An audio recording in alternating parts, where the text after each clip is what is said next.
राधे राधे। आप सभी को नमस्ते, गुड मॉर्निंग।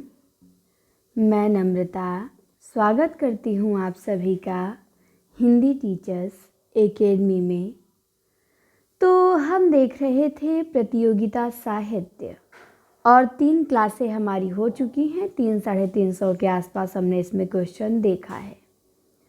तो आज हम देखेंगे यहाँ हम लोग 100 इसमें कंप्लीट किए थे कि शेख नबी की रचना इनमें से कौन सी है, मधुमालती के रचनाकार कौन हैं, और इसके आगे 101 से हमें देखना था कि माधवानल कामकंदला के रचनाकार कौन हैं। तो हमारा सही जवाब हो जाएगा गणपति। माधवानल कामकंदला के रचनाकार हैं गणपति। इसके बाद 102 नंबर का ग्रंथ है, प्रश्न है, बहुत अच्छा प्रश्न है कि जान कवि के लिखे प्रेमाख्यानक ग्रंथों की संख्या कितनी है। तो ध्यान देंगे, जान कवि ने कुल तो 78 ग्रंथ लिखे हैं, लेकिन प्रेमाख्यानक लिखा है 29। तो जान कवि के लिखे प्रेमाख्यानक ग्रंथों की संख्या 29 है। इसके बाद है रूप मंजरी के रचयिता कौन हैं। तो रूप मंजरी के रचयिता नंददास हैं। छिताई वार्ता किस कवि की रचना है। तो छिताई वार्ता नारायण दास की रचना है। इसके बाद है गणपति द्वारा रचित माधवानल कामकंदला, ये किस भाषा में रचित है। तो गणपति ने जो माधवानल कामकंदला लिखा है ये राजस्थानी भाषा में है। इसके बाद है ढोला मारूरा दूहा, ये किस भाषा में लिखा गया है। जो कुशल लाभ ने लिखा है। तो ढोला मारूरा दूहा भी राजस्थानी भाषा में लिखा गया है। ध्यान देंगे, इम्पॉर्टेंट है। ढोला मारूरा दूहा राजस्थानी भाषा में, नायक ढोला है और नायक है मारवाड़ी। मधुमालती जो मंझन की रचना है, मधुमालती, नायिका तो मधुमालती है पर नायक कौन है। तो नायक है मनोहर। रतन सेन तो पद्मावत का नायक है, ऋतुपर्ण तो सत्यवती कथा का नायक है, मधुमालती का नायक मनोहर है। 108 में है किस प्रेमाख्यानक काव्य का नायक जो है वो राजकुमार ऋतुपर्ण है। तो ऋतुपर्ण सत्यवती कथा का नायक है। ईश्वरदास ने 1501 में सत्यवती कथा लिखा, उसी का नायक है ऋतुपर्ण। इसके बाद है चित्रावली, उस्मान ने चित्रावली लिखा, इनकी चित्रावली का नायक कौन है। तो चित्रावली का नायक है सुजान कुमार। नायिका चित्रावली, नायक सुजान कुमार। इसके बाद है ज्ञानदीप नामक प्रेमाख्यान काव्य की नायिका कौन है। तो ज्ञानदीप शेख नबी की रचना है और इसकी नायिका रानी देवयानी है। इसके बाद है लैला मजनू के कथानक को हिंदी में प्रेमाख्यानक काव्य परंपरा में प्रस्तुत करने का श्रेय किस कवि को है। तो लैला मजनू के कथानक को हिंदी में प्रेमाख्यानक काव्य परंपरा में प्रस्तुत करने का श्रेय जान कवि को है। पद्मावत किस भाषा में लिखा गया है। तो पद्मावत अवधी भाषा में लिखा गया है। किस भाषा में। अवधी भाषा में। इसके बाद 1540 में जायसी ने लिखा, पता ही है। आगे आते हैं, 13 नंबर का प्रश्न है कि जायसी ने जब पद्मावत लिखा, मतलब 1540 में, तब दिल्ली पे किस राजा का शासन था। तो जब जायसी ने पद्मावत लिखा उस समय दिल्ली पे शेर शाह का शासन था। तो प्रश्न बनता है जायसी किसके समकालीन थे। शेर शाह के समकालीन थे। इसके बाद 14 नंबर में पंक्ति है तन चितौर मन राजा किन्हा, ये पंक्ति किस रचना से ली गई है। तो ये पद्मावत से ली गई है, जायसी की। तन चितौर मन राजा किन्हा। इसके बाद है माधवानल कामकंदला पे प्रेमाख्यानक किस कवि ने लिखा है? तो माधवानल कामकंदला पर प्रेमाख्यानक लिखा है नंददास ने रूपमंजरी। इसके बाद आगे देखते हैं। आगे है रतन शेखर कथा के आधार पे हिंदी का कौन सा ग्रंथ लिखा गया? बहुत अच्छा प्रश्न है। तो रतन शेखर कथा के आधार पे हिंदी में पद्मावत लिखा गया। तो पद्मावत किस कथा के आधार पे लिखी गई है?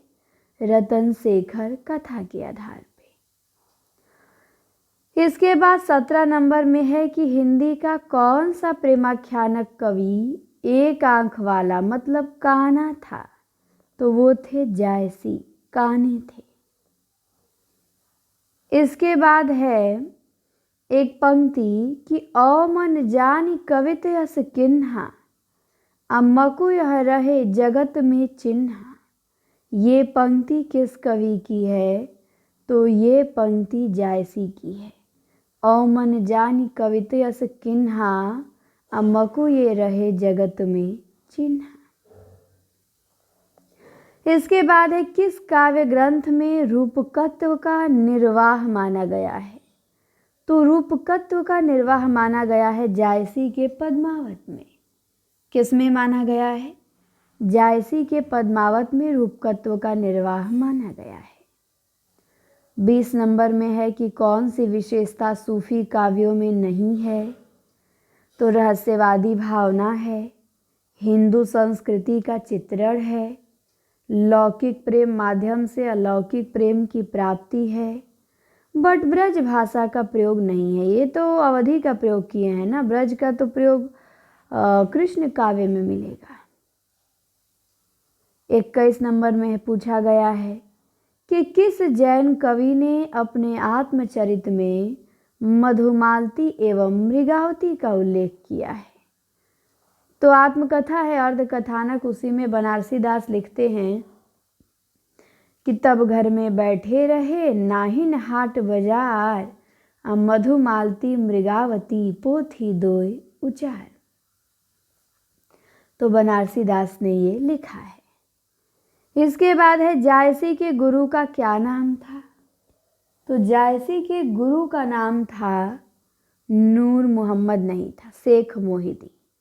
क्या था जायसी के गुरु का नाम? शेख मोहिदी। 23 नंबर में दिया है कि आखिरी कलाम नामक पुस्तक जायसी ने किस शासक के शासनकाल में लिखी? तो जायसी ने आखिरी कलाम जिसमें कयामत का वर्णन किया है, ये पुस्तक उन्होंने बाबर के शासनकाल में लिखी। किसके शासनकाल में? बाबर के। इसके बाद है पद्मावत की अधिकतर हस्तलिखित प्रतियां किस लिपि में मिलती हैं? तो पद्मावत की अधिकतर हस्तलिखित प्रतियां मिलती हैं फारसी लिपि में। किस लिपि में? फारसी लिपि में। तो ध्यान देंगे। इसके बाद 25 में है मोही का हसेसी की कोहरही। ये पंक्ति किस कवि की है? तो ये पंक्ति जायसी की है। मोही का हसेसी की कोहरही। इसके बाद है जायसी की किस रचना में वर्णमाला के एक एक अक्षर को लेके सिद्धांत संबंधी तत्वों से भरी चौपाइयाँ कही गई हैं? तो ये कहा गया है अखरावट में। जायसी के अखरावट में वर्णमाला के एक एक अक्षर को लेके सिद्धांत संबंधी तत्वों से भरी चौपाइयाँ कही गई हैं। इसके बाद आगे है 27 नंबर में कि आखिरी कलाम में किसका वर्णन है? जायसी ने लिखा है आखिरी कलाम सृष्टि का, कयामत का, संसार का, सिद्धांत का। तो जायसी के आखिरी कलाम में कयामत का वर्णन है। इसके बाद है पद्मावती के पिता का क्या नाम था? तो पद्मावती के पिता का नाम था रतन सेन। तो पति थे, पिता थे गंधर्व सेन। पद्मावती के पिता का नाम गंधर्व सेन। जायसी जी ने जो पद्मावत लिखा है तो पद्मावत में एक नाम पात्र आता है हीरामन। हीरामन किसका नाम है? तो हीरामन एक तोता था, इसी का नाम है हीरामन। इसके बाद बहुत बढ़िया प्रश्न है 30 नंबर में कि रतन सेन कहाँ का राजा था? मेवाड़ का नहीं, चित्तौड़ का। हाँ, रतन सेन जो है वो चित्तौड़ का राजा था। कहाँ का? चित्तौड़ का। इसके बाद है राघव चेतन का उल्लेख किस प्रेमाख्यानक ग्रंथ में है? तो राघव चेतन का उल्लेख मिलता है पद्मावत में। राघव चेतन का उल्लेख किस प्रेमाख्यानक ग्रंथ में है? पद्मावत में। इसके बाद 32 नंबर में है, ये पंक्ति है, पूछी गई है किसकी है? भूल चकोर दिठी मुखलावा, अमेघ घटा मह चंद दिखावा। तो ये पंक्ति है पद्मावत से जायसी की। भूल चकोर दिठी मुख लावा। तो ध्यान देंगे।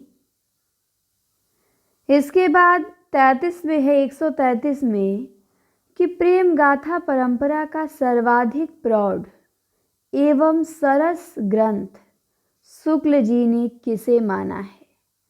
तो अब विकल्प में पद्मावत हो तो पद्मावत के अलावा और कौन हो सकता है? तो प्रेम गाथा परंपरा का सर्वाधिक प्रौढ़ एवं सरस ग्रंथ शुक्ल जी ने जायसी के पद्मावत को माना है। इसके बाद है गोरा बादल का उल्लेख किस प्रेमाख्यानक काव्य में है? तो गोरा बादल का उल्लेख पद्मावत में है। किस में है? पद्मावत में। जायसी ने जो पद्मावत लिखा है इसी में गोरा बादल का उल्लेख मिलता है। इसके बाद है उस्मान की चित्रावली में किस शाहे वक्त की प्रशंसा की गई है? तो उस्मान की चित्रावली में जहांगीर की प्रशंसा की गई है। किसकी? जहांगीर की। तो ध्यान दीजिएगा। आखिरी कलाम में बाबर का वर्णन है, पद्मावत शेर शाह के शासक में लिखा गया, और चित्रावली में उस्मान ने जहांगीर की प्रशंसा की है। इसके बाद है चित्रावली कहाँ की राजकुमारी थी? तो चित्रावली रूपनगर की राजकुमारी थी। नायक सुजान कुमार, नायिका चित्रावली। तो चित्रावली रूपनगर की राजकुमारी थी। इसके बाद है कि जायसी की पद्मावत में कितनी अर्धालियों के बाद दोहा है? तो जायसी के पद्मावत में 7 अर्धालियों के बाद दोहा का प्रयोग है। कितनी अर्धालियों के बाद? 7 अर्धालियों के बाद जायसी के पद्मावत में दोहा का प्रयोग है। इसके बाद एक पंक्ति है, पूछी गई है किसकी है कि कहाँ मानसर चाहा सो पाई, अपारस रूप यहाँ लगी आई। ये पंक्ति किस कवि की है कि कहाँ मानसर चाहा सो पाई, अपारस रूप यहाँ लगी आई? तो ये पंक्ति है जायसी की। इसके बाद है विरह वर्णन के अंतर्गत पद्मावत में 12 मासा का प्रारंभ किस महीने से जायसी ने किया है? तो विरह वर्णन के अंतर्गत पद्मावत में 12 मासा का प्रयोग जायसी ने किया है आषाढ़ मास से। किस मास से? आषाढ़ महीने से। हंस जवाहिर के रचयिता कौन है? तो हंस जवाहिर के रचयिता कासिम शाह हैं। नूर मोहम्मद की कौन सी रचना आध्यात्मिक रूपक है? तो 41 का ध्यान देंगे। नूर मोहम्मद की जो रचना है वो है अनुराग बांसुरी, और ये क्या है? आध्यात्मिक रूपक है, ध्यान रखिएगा। और अनुराग बांसुरी कब लिखा गया? 1764 में लिखा गया। इंद्रावती 44 में, अनुराग बांसुरी 1764 में। आध्यात्मिक रूपक अनुराग बांसुरी है। इसके बाद आते हैं 42 नंबर के प्रश्न में। 42 में पूछा है कि शुक्ल ने सूफी आख्यान काव्यों में किस एक हिंदू कवि का उल्लेख किया है? तो शुक्ल ने सूफी आख्यान काव्यों में एक हिंदू कवि का उल्लेख किया है, सूरदास पंजाबी। सूफी काव्य में एकमात्र हिंदू थे सूरदास पंजाबी। इसके बाद है हंसावली, जो असाइप ने लिखा है। तो हंसावली की नायिका कहाँ की राजकुमारी थी? तो हंसावली की नायिका थी पाटड़ की राजकुमारी। कहाँ की? हंसावली खुद नायिका थी और हंसावली पाटड़ की राजकुमारी थी। इसके बाद है कामदेव की स्तुति किस प्रेमाख्यानक काव्य ग्रंथ में है? तो कामदेव की स्तुति माधवानल कामकंदला में है। कामदेव की स्तुति किस में है? माधवानल कामकंदला, नामे में है कामकंदला। पद्मावत का रचना काल क्या है? तो रचना काल 1540 ईस्वी है। इसके बाद है कि सूफी प्रेमाख्यानक काव्य परंपरा का जो प्रमुख रस है वो कौन सा है? तो सूफी प्रेमाख्यानक काव्य परंपरा का प्रमुख रस है श्रृंगार। इसके बाद है गुरु के लिए पीर शब्द का प्रयोग किस परंपरा में हुआ? तो गुरु के लिए पीर शब्द का प्रयोग हुआ सूफी काव्य में। जायसी ने अपने किस गुरु का उल्लेख पद्मावत में किया है? तो याद रखेंगे, जायसी के गुरु वैसे तो शेख मोहिदी हैं, लेकिन जायसी ने पद्मावत में अपने एक अलग गुरु का ही उल्लेख कर दिया है और वो हैं सैयद अशरफ, सैयद अशरफ पीर पियारा।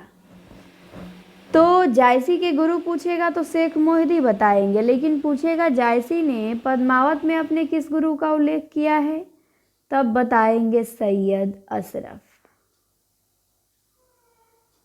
ठीक, आगे देखते हैं।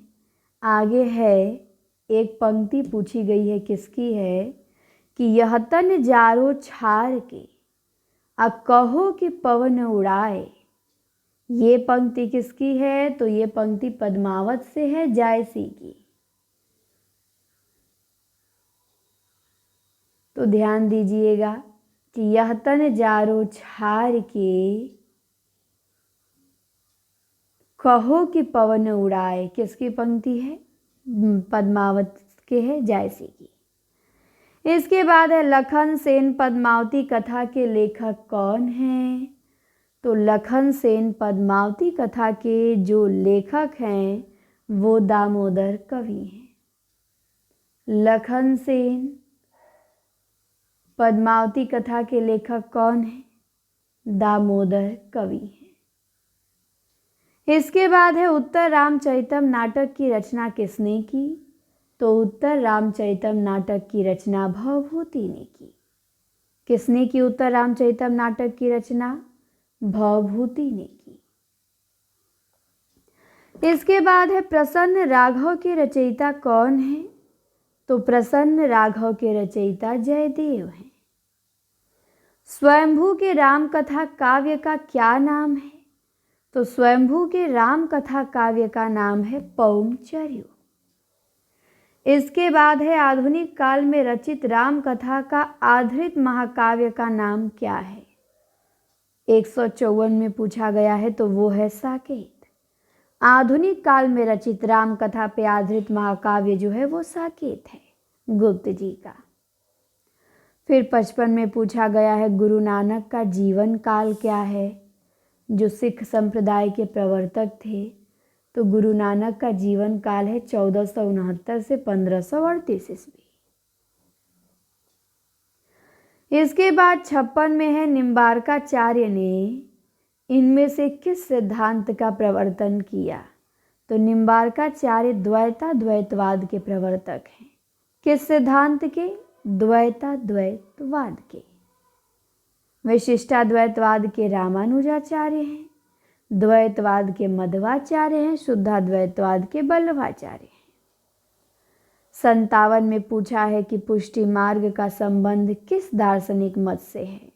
तो पुष्टि मार्ग के प्रवर्तक वल्लभाचार्य हैं और पुष्टि मार्ग का जो संबंध है वो वल्लभाचार्य के शुद्धाद्वैतवाद से ही तो है। 58 नंबर में सुपर मोस्ट क्वेश्चन कि नाथ पंथ एवं संत काव्य के बीच की कड़ी किस संप्रदाय को माना जाता है? तो वो है निरंजनी संप्रदाय। नाथ पंथ एवं संत काव्य के बीच की कड़ी कौन सा संप्रदाय? निरंजनी संप्रदाय। इसके बाद 59 में है ज्ञान समुद्र के रचनाकार कौन हैं? तो ज्ञान समुद्र के जो रचनाकार हैं वो सुंदर दास हैं, याद रखिएगा। ज्ञान समुद्र सुंदर दास, सुंदर विलास भी लिखे हैं सुंदर दास। इसके बाद है दादू दयाल का शिष्य कौन सा कवि है? कबीर तो नहीं है, नानक भी नहीं है, हरिदास भी नहीं, लेकिन सुंदर दास। दादू के कुल 52 शिष्य थे, लेकिन यदि देखा जाए तो उनके प्रसिद्ध या फेमस 2 शिष्य थे, एक तो रज्जब अली खां और एक सुंदर दास। ये दोनों दादू के प्रसिद्ध शिष्य हैं। इसके बाद है जायसी के पद्मावत में पद्मावती किसका प्रतीक है? तो जायसी के पद्मावत में जो पद्मावती है वो किसका प्रतीक है? बुद्धि का प्रतीक है। तो ध्यान दीजिए, नहीं, हृदय का प्रतीक है, बुद्धि का नहीं है। आगे आते हैं। आगे है पद्मावत की रचना कब हुई थी? तो पद्मावत की रचना 1540 में हुई थी। कब हुई थी? 1540 में। किस प्रेमाख्यानक ग्रंथ में नायक एक पत्नी व्रत का पालन करता हुआ एक सुंदर राजकुमारी का प्रणय प्रस्ताव ठुकरा देता है? तो यह है मधुमालती में। मृगावती में तो जैसे दूसरी पत्नी मिलती है शादी कर लेता है, 2-2 ठो। एक रुक्मणी है उसकी पत्नी राजकुमार की और एक मृगावती है, लेकिन मधुमालती में तो तारा कहती है तो भी मनोहर नहीं स्वीकार करता है, नहीं नहीं। तो एक पत्नी व्रत का पालन करता हुआ एक सुंदर राजकुमारी का प्रणय प्रस्ताव ठुकरा देता है, मधुमालती का मनोहर। मृगावती में बहुपत्नीवाद का समर्थन है, मधुमालती में एक पत्नीवाद का समर्थन है। ब्रजभाषा कवि नंददास के किस काव्य ग्रंथ पे प्रेमाख्यानों का प्रभाव है? तो ब्रजभाषा कवि नंददास के किस काव्य ग्रंथ पे प्रेमाख्यानों का प्रभाव है? तो रूपमंजरी। रूपमंजरी इनकी प्रेमाख्यानक रचना है जो सूफी काव्य में आती है। इसके बाद 65 नंबर में है कौन वल्लभाचार्य का शिष्य नहीं था?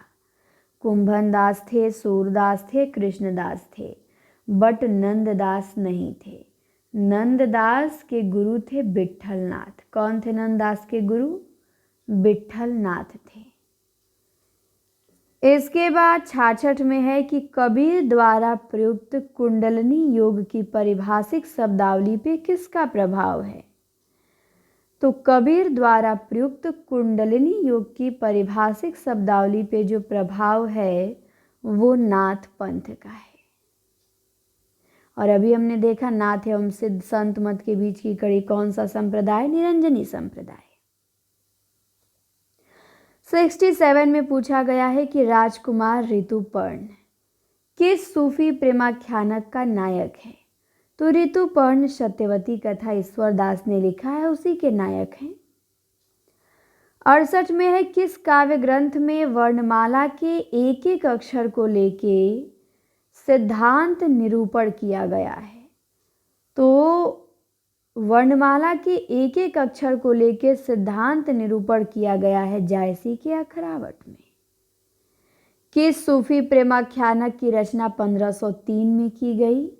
तो 1503 में की गई मृगावती की रचना जो कुतुबन ने लिखी है।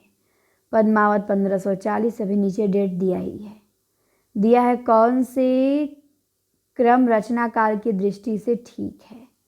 तो सबसे पहले आ जाएगा चंदायन 1379 में, फिर मृगावती 1503 में, पद्मावत 1540 में, मधुमालती 1545 में। 70 के बाद आते हैं 71 में। दिया है कौन सा कथन असत्य है? जान कवि का समय 1612 से 1664 है, सही है। माधवानल कामकंदला की रचना राजस्थानी में हुई, सही है। नूर मोहम्मद द्वारा रचित इंद्रावजी ब्रज भाषा में है, ये गलत है, अवधी में है। और छिताई वार्ता के रचनाकार नारायण दास हैं, सही है। एक पंक्ति है 72 में, 172 में कि सो दिल्ली असु निबहुर देसु अको न बहुरा कहे सनेसु इसमें दिल्ली किसका प्रतीक है? तो इसमें दिल्ली परलोक का प्रतीक है। किसका? परलोक का। इसके बाद है 73 में नागमती कौन थी? तो नागमती रतन सेन की रानी थी। कौन थी नागमती? रतन सेन की रानी थी। 74 में है सो धनी बिरहे जरी मुई तेहिक धुआ हम लाग। इसमें धनी शब्द किसके लिए आया है? तो इसमें धनी शब्द आया है नागमती के लिए। सो धनी बिरहे जरी मुई तेहिक धुआ हम लाग। इसके बाद है शेर शाह सूरी के समय कौन से प्रेमाख्यानक की रचना हुई? तो शेर शाह सूरी के समय लिखा गया जायसी का पद्मावत। अभी हमने देखा भी था। इसके बाद है एक पंक्ति मोही का हसेसी की कोहरही। ये पंक्ति किसकी है? तो जायसी की है। 77 में है कौन सा संत कवि श्रृंगार रस का घोर विरोधी था? तो श्रृंगार रस के घोर विरोधी थे सुंदरदास। कौन थे? सुंदरदास थे। 78 में है कौन सा संत कवि पहले उत्पन्न हुआ? तो सूर 1478 में, जायसी 1500 के आसपास, निरंजनी 1455 के आसपास। सबसे पहले आते हैं हमारे कबीरदास। बाकी 1398 में, तो ध्यान देंगे। अंग वधु के संकलन कर्ता कौन है? तो संकलन कर्ता रज्जब है। जब पूछेगा अंग वधु रचना किसकी है तो दादू बताएंगे, और जब पूछेगा संकलन कर्ता कौन है तो रज्जब बताएंगे। फिर है हीरामन तोता किस सूफी प्रेमाख्यानक का पात्र है? तो हीरामन तोता पद्मावत का पात्र है। किसका? पद्मावत का। इसके बाद दिया है सूची 1 का सूची 2 से मिलान कीजिए। रामानुजाचार्य का है विशिष्टाद्वैतवाद, वल्लभाचार्य का शुद्धाद्वैतवाद, स्वामी हरिदास का सखी संप्रदाय और मध्वाचार्य का द्वैतवाद। इसके बाद 82 नंबर में दिया है मिलान करने के लिए। कवितावली किसकी रचना? तुलसीदास की। चंदायन किसकी? मुल्ला दाऊद की। बीजक कबीर का और जपुजी गुरु नानक का। 83 में दिया है रचनाओं को आरोही क्रम में लगाइए। तो सबसे पहले तो आएगा कबीर का बीजक, फिर आएगा कुतुबन की मृगावती, फिर आएगा पद्मावत 1540 में, फिर आएगा तुलसीदास की विनय पत्रिका। फिर 185 में दिया गया है कौन सी नायिका किस ग्रंथ की है? तो मारवाड़ी जो नायिका है ये ढोला मारूरा दूहा की है। देवयानी से ज्ञानदीप की नायिका है। चंदा चंदायन की है और कामकंदला माधवानल कामकंदला की नायिका है। बस यहाँ पे हमारा ये समाप्त हुआ और कुछ अच्छी पंक्तियाँ दी गई हैं, इधर देख लेते हैं। ये तो रूप मंजरी नंददास का, मधुमालती मंजन का पता ही है, हंसावली असाइद का, नानक का डेट ऑफ बर्थ 1469 ध्यान देंगे, कबीर का 1398, रैदास का 1388 और सुंदरदास का 1596। इसके बाद है कृतिवास रामायण किसने लिखा? तो कृतिवास ने लिखा। रामायण किसने लिखा? वाल्मीकि ने लिखा। रामचरितमानस किसने लिखा? तुलसी ने लिखा। रामचंद्रिका किसने लिखा? केशव ने लिखा। फिर है मिलान करने को, जपुजी किसकी रचना है? नानक की है। बीजक किसका? कबीर का। अष्टपदी किसका? हरिदास निरंजनी का। हरडेवाड़ी किसका? दादू दयाल का। फिर 95 में दिया है पंक्ति और दिया है रचनाकार बताइए इनके। पहली पंक्ति है रवि शशि नखत दीपहि योहि ज्योति। किसकी पंक्ति है? रवि शशि नखत दीपहि योहि ज्योति। तो ये हो जाएगी पंक्ति जायसी की। किसकी? सॉरी, जायसी की नहीं, मलुकदास की। ये पंक्ति हो जाएगी